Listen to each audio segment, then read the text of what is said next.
This is everything you need to make the best matcha, in my opinion. When I first started, I did not use any of these things, but a recent trip to Japan totally inspired me to dive a little bit deeper into matcha, and here we are. So happy Matcha Mondays with Michelle. We're gonna walk through everything while I make a matcha latte. So the first thing obviously is matcha powder. This one is actually from Don Quixote in Japan. This one smells super nutty and even a little chocolatey. The color is also a beautiful green, so it just goes to show you don't need to use ceremonial grade, the highest quality of matcha from the most prestigious brands to have a great at-home matcha experience. Next is a sifter. This just helps get rid of any clumps from the matcha powder. Something to scoop your matcha. I like to use a metal spoon, even though people say you're not supposed to because it affects I don't even know what it affects, but I haven't seen any difference. A lot of people swear by using a chashaku, which is what this thing is called, but I hate using this. You'll also need a chawan or a bowl, and honestly, you don't need a specific bowl like this. You can just use any bowl you have. I like it because it has a spout and it makes it easier to pour. This is from David's Tea. And for me personally, I also like to use a scale. I like my matchas to be very consistent, and if you want that consistency, get a scale. This scale is by Maestri House. Don't know how to pronounce it, but I found it on Amazon. So I like to use 3 grams of powder.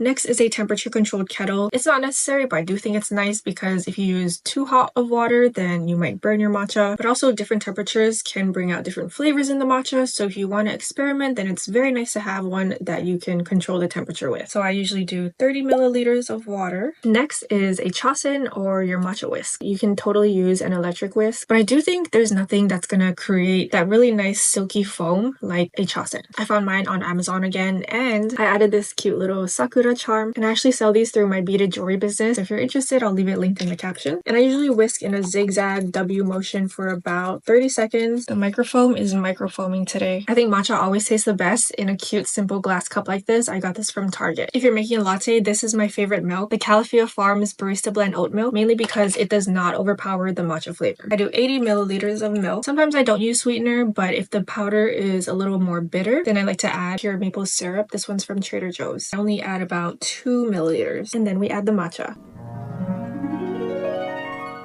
I also like to add a bit more water to pick up the leftover matcha, swirl it around, and pour. I also like to use shorter straws, mainly because most of my cups are on the smaller side, and I think these came in a pack of 8 from Amazon. Now my favorite part. Cheers! Oh my gosh, it's nutty and umami, not astringent, a little bit bitter, but it works so well. So everything will be linked in my bio. Hopefully this helps. If you have any other tips or suggestions, leave them in the comments. Thank you for watching, and I'll see you next week. Bye! Today, I'm going to walk you through how to make a matcha latte. First off, I'll walk you through what you need. These are my 3 non-negotiables. Obviously, you need a matcha powder, so you're going to need a bamboo matcha whisk. You're going to need a sieve. These are the things that I feel like you can obviously use alternatives for. You'll need a bowl of some sort. It doesn't necessarily have to be a bowl made for whisking matcha. For example, you can use a bowl like this. You probably have one like this in your kitchen. Preferably flatter on the bottom, just so you can whisk properly. This is a chashaku. It is a bamboo scoop that you typically see used for matcha. You don't have to have this. You can easily use something like a teaspoon measure or just any little small spoon you have in your house. As for things to make your latte, you're going to need a milk of choice, a sweetener if you'd want. A lot of matcha lovers have a scale in their matcha setup. This is not necessary at all. I just have one because I like to be precise about the amounts that I'm putting in, but honestly, I was measuring by eye for a very long time, and that's okay. First up, you're gonna boil some water. I have this temperature controlled one here, and I set it to 176 Fahrenheit and let that boil until it reaches that. While your water's heating up, what I like to do is place my whisk into a separate cup or bowl, just like this. And once your water's hot, you're going to pour the hot water over your whisk. This is soaking your whisk so that the bristles are flexible and don't break into your matcha while you're whisking. About there. The amount of water doesn't matter, just as long as you're not touching that little bread right there. Push that aside and let that soak. Moving on to the matcha. Grab your sieve, place that over your matcha powder. Gonna scoop out a hearty scoop like that. Once again, heaping spoonful. I like to do 3 of these. We're gonna sift out this matcha. You're gonna sift this matcha to make sure there's no clumps and that it's a smooth consistency when you whisk it.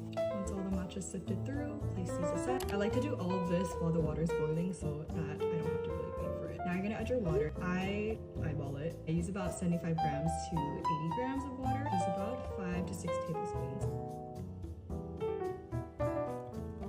Honestly, I think it's more, but now that we have our whisk soaked, we also have our matcha sifted and water added. It is now ready to whisk up our matcha. Take your whisk out of the water, place it in the bowl. I like to swirl it around initially to combine the matcha powder and the water, kind of break up those clumps. Now you're going to start whisking in a W motion.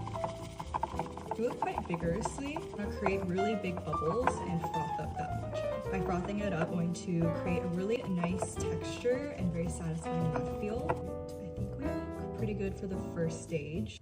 As you can see, really big bubbles on the surface. What we're going to do now is create our microfoam. When you do whisk your matcha, there is microfoam in general, but I like to make a really bouncy, fluffy layer. And for me, the key for that is adding a bit more water, which we already did, and also this final step, which is whisking closer to the surface and going really slowly to break up those bubbles. As you can see, motions are a lot slower. I'm just going back and forth, and as you do this, those big bubbles are going to start to get smaller and get a really nice frothy layer on the surface. It's so pretty. The benefits of microfoam is that it creates a better texture to the matcha. Also makes it taste a little better. It mutes out those more intensely bitter flavors.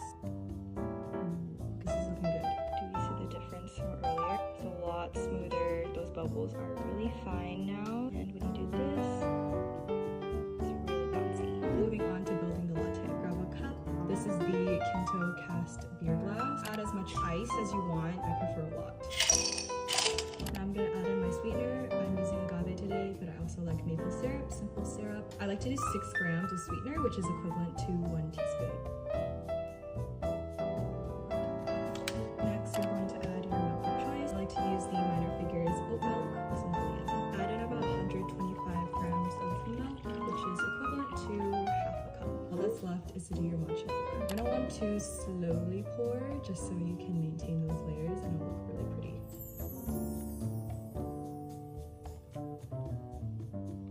That looks good. A little bit extra water or milk. Swirl that around in your matcha bowl. Don't let any go to waste. Oh yeah, that looks really good. If you see this is that microfoam layer that you created, and it's super foamy frothy on top. It looks so satisfying. Make sure all your sweetener is mixed in. You're all set. Look at that green. Looks so good. I hope that was helpful. This is a really in-depth tutorial on how to make a matcha latte. Let me know if you try this out, and I really hope that you get a chance to try matcha. It is so delicious and it's a great option to get a little caffeine and also just to enjoy a little treat for yourself. I just personally really love the process of preparing a matcha. There's something so peaceful about the ritual of making matcha, and I just personally love doing it every single day. Let me know if you have any questions. This can be a really multi-step operation, but once you get it down, it's super easy and it's so fun to do. All right, I'll see you guys soon.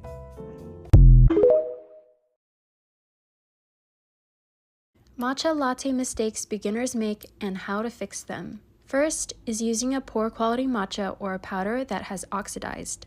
Second is not using a sieve to break up clumps.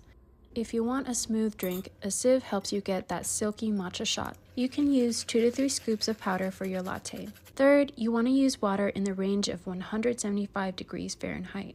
If you go hotter, you risk burning your matcha. Fourth, using too little or too much water. When making a latte, use between 30 to 50 milliliters. Fifth, do not raw dog it with a whisk. Soak it in hot water for a minute to soften the bristles. Sixth, whisking only in circles. What you want to do is whisk in a zigzag formation. Whisk quickly but gently as to not break the tines.